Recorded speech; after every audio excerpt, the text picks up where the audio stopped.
وما أرسلناك إلا رحمة للعالمين. Kita masuk di bab 585, bab ta'liqu as-saut fil bait, menggantungkan cambuk di rumah seperti. An Ibnu Abbasin, dari Ibnu Abbas lagi, Nabi SAW amara bi ta'liqi as-saut, memerintahkan untuk menggantungkan saut fil bait, di rumah. Artinya seseorang itu nggak boleh apa istilahnya, ngewer-ewer atau apa, bawa-bawa gitu kan, identitas yang menunjukkan dia kayak orang punya kuasa, kayak orang punya apa gitu. Kalau emang udah nggak ada keperluan, taruh. Ya, cambuk itu perlu ketika kita mungkin menggiring binatang, naik kuda, naik unta gitu, mungkin perlu di situ. Tapi begitu untanya udah nggak ada, untanya di kandang dan seterusnya, atau mungkin udah dijual, ya cambuknya nggak usah dibawa kemana-mana, ya nggak usah dibawa kemana-mana. Nanti dalam hadis dikatakan sinfani min ahlin nari lam arahum wa ba'du, ada dua golongan orang yang kita itu nggak pernah lihat, tapi dua orang ini masuk neraka gitu. Dikatakan di situ adalah nisaun kasiyatun ariyatun ru'usuhunna mumilatun ka'asnimatil bukti gitu. Nah, di situ adalah satu, yang pertama adalah wanita yang dia berpakaian tapi kemudian tetap kayak orang telanjang gitu. Jadi pakai baju tapi kelihatan lekuk tubuhnya, pakai baju tapi transparan gitu. Nah, ini nih orang yang calon ahli neraka gitu kan.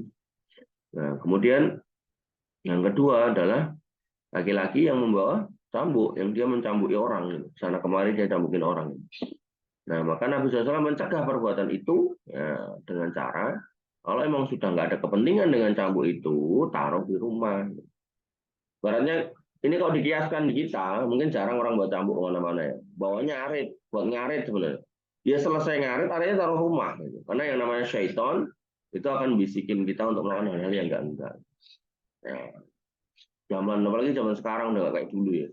Zaman dulu itu orang ada kepentingan buat senjata tajam kemana-mana gitu. Kenapa? Karena tiba-tiba mungkin ada binatang buas, tiba-tiba mungkin ada perampok dan seterusnya.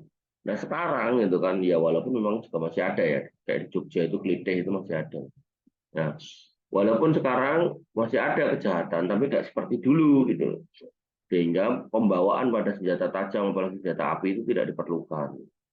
Ya walaupun memang masih ada juga orang jahat, tapi intensitasnya nggak kayak dulu. Sehingga taruh semua itu di rumah. Gitu kan. Ya. Polisi udah nggak dinas, ya taruh rumah itu senapannya. Gitu kan. Tentara udah nggak dinas, gitu kan. Selaras panjangnya taruh rumah gitu kan, atau taruh kantor gitu. Nah, maka kita juga gitu, pulang arit ya udah aritnya taruh rumah, jangan kemudian mau ke masjid aja bawa arit gitu kan, buat apa gitu kan. Nah kenapa? Karena saya tentu kan bisikin kita untuk kemudian menganiaya orang, bahkan bunuh orang gitu kan. Maka mencegah lebih baik. Makanya Nabi SAW mencontohkan yang namanya cambuk taruh rumah, jangan diewer-ewer kemana-mana. Wallahu ta'ala alam. Semoga apa yang kita sudah bahas dan kita sudah dialogkan, diskusikan, meninggalkan ilmu yang bermanfaat buat kita semua. Akhirul kalam, subhanakallahumma bihamdika, asyhadu an la ilaha illa anta, astaghfiruka wa atubu ilaik. Assalamualaikum warahmatullahi wabarakatuh.